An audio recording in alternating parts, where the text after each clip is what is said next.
नमस्कार दोस्तों, bank exam study in Hindi में आपका बहुत बहुत स्वागत है।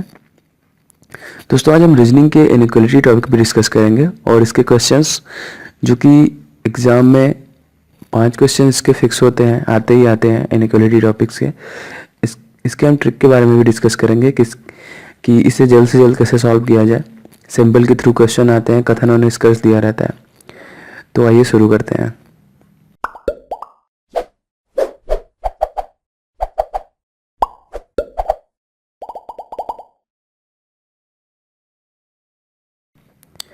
तो फ्रेंड्स, हम इसके 2 टॉपिक पे डिस्कस करेंगे इनमें आने वाले क्वेश्चंस के।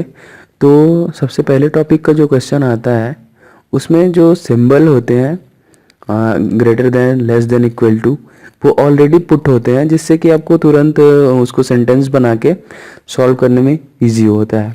लाइक एक सेंटेंस है, एक क्वेश्चन है, A greater than equal to B, less than equal to C, C less than D, D greater than F। ये क्वेश्चन है सॉरी। इसके बाद इसका 2 निष्कर्ष दिया रहता है, आपको फाइंड करना रहता है कि ट्रू है कि फॉल्स, गलत है कि सही है। F is greater then B and the second निष्कर्ष इसका जो रहता है conclusion, A is greater than D। तो आपको इससे फाइंड करना रहता है। तो यहाँ पे ऑलरेडी सिंबल्स, यहाँ पे जो सिंबल्स होते हैं वो ऑलरेडी यहाँ पे तो पुट किया हुआ है कि ये लेस देन है, ग्रेटर देन, इक्वल टू है।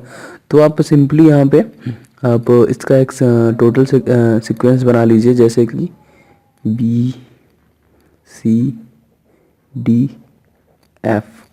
ठीक है, ये तो ऑलरेडी दिया है, तो मैंने इससे इसको फाइंड कर लिया। अब यहाँ पे हमको बस पता करना है कि F is greater then B ये है कि नहीं, एक्चुअल में इसमें मिल रहा है कि नहीं। तो आप देखेंगे कि इसका जो सिंपल ट्रिक है वो मैं आपको बता रहा हूँ कि सॉरी, ये देखिए कि D जो है वो ग्रेटर देन F है, F है। तो यहाँ पे आप देखेंगे B is less than C।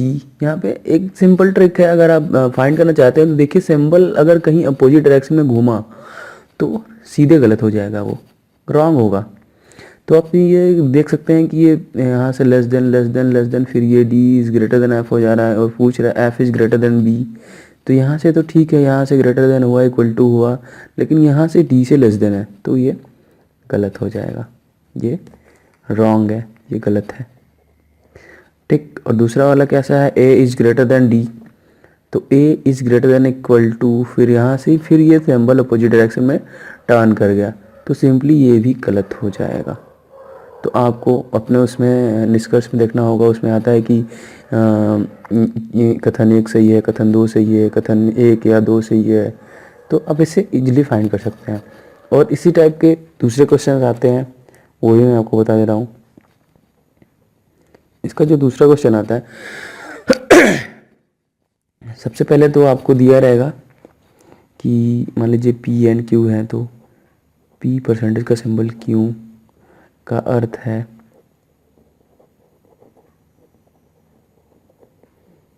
P Q से न तो बड़ा है न बराबर है। ठीक है, ये दिया रहेगा। इसी तरह और भी दिए रहेंगे सब। तो आप देखेंगे कि ये पूरा सेंटेंस क्वेश्चन में आपको दिया रहेगा। ठीक है, तो इसका जो है इसमें काफ़ी लेंदी होता है, आपको फिर ये ध्यान पूरा पढ़ना पड़ता है कि परसेंटेज है तो उसका सिंबल क्या होगा, और ये गामा वटेवर जो भी है तो इसका सिंबल क्या होगा, एट द रेट का सिंबल स्टार हैज। तो इसका एक इजी ट्रिक मैं आपको तुरंत बता रहा हूँ, अगर आपको अच्छा लगेगा, जाहिर सी बात है अगर हेल्प मिलेगा आपको। आप तुरंत एक बॉक्स बनाइए।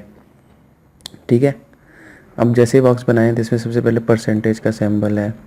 ठीक है, उसके बाद ये इसका सिंबल है, एट द रेट का सिंबल है। ठीक है, उसके बाद स्टार का सिंबल है, उसके बाद हैच का सिंबल है। ये बॉक्स में आपने सिंबल बना लिया फटाफट। थोड़ा छोटा हो गया, मैं थोड़ा बड़ा बनाता हूँ, सॉरी। जैसे ये, ठीक है, ये परसेंटेज हो गया, ये एट द रेट हो गया, ये स्टार हो गया, गामा हो गया, और ये हैज हो गया। अब यहाँ पे फटाफट आप फाइंड कर लीजिए, पी क्यू से ना तो बड़ा है और ना तो बराबर है, मतलब बड़ा भी नहीं है और बराबर भी नहीं है। इसका सीधा मतलब है कि वो छोटा है। ये सिंबल यहाँ से फाइंड होगा, तो ये परसेंटेज की जगह पुट कर लीजिए तुरंत, ठीक है। उसके बाद इसमें कह रहा है पी क्यू से ना तो बड़ा है और ना तो बराबर है।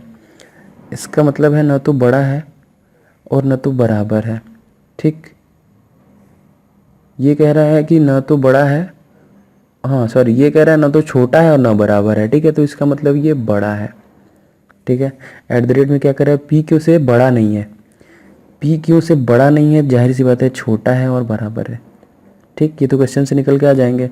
पी क्यू से छोटा नहीं है तो जाहिर सी बात है कि पी बड़ा है और बराबर। लास्ट वाला कह रहे हैं पी क्यू से ना तो बड़ा है और ना ही छोटा है, ठीक है। इसका मतलब इक्वल टू, इससे क्या होगा ना, आई एम सॉरी, मतलब इससे क्या होगा कि आप क्वेश्चंस जो भी आएंगे उसमें आप फटाफट पुट कर लीजिए, तुरंत पुट कर लीजिए। यहाँ से देख के आपको यहाँ से सोचना नहीं पड़ेगा कि इस परसेंटेज है तो यहाँ पे क्या होगा।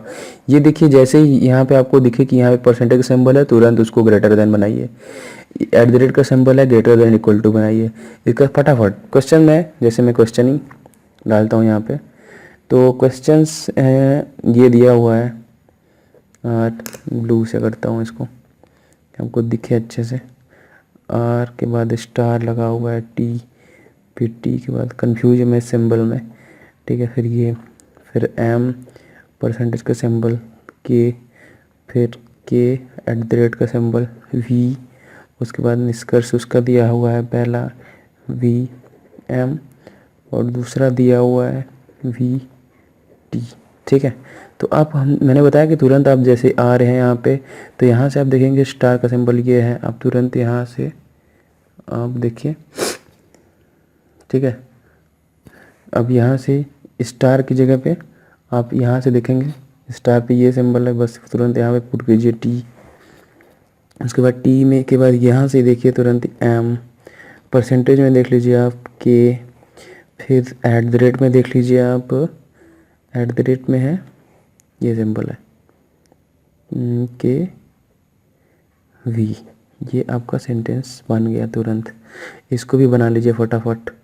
ये हो गया एम और ये हो गया टी, ये भी आपने बना लिया तुरंत ही।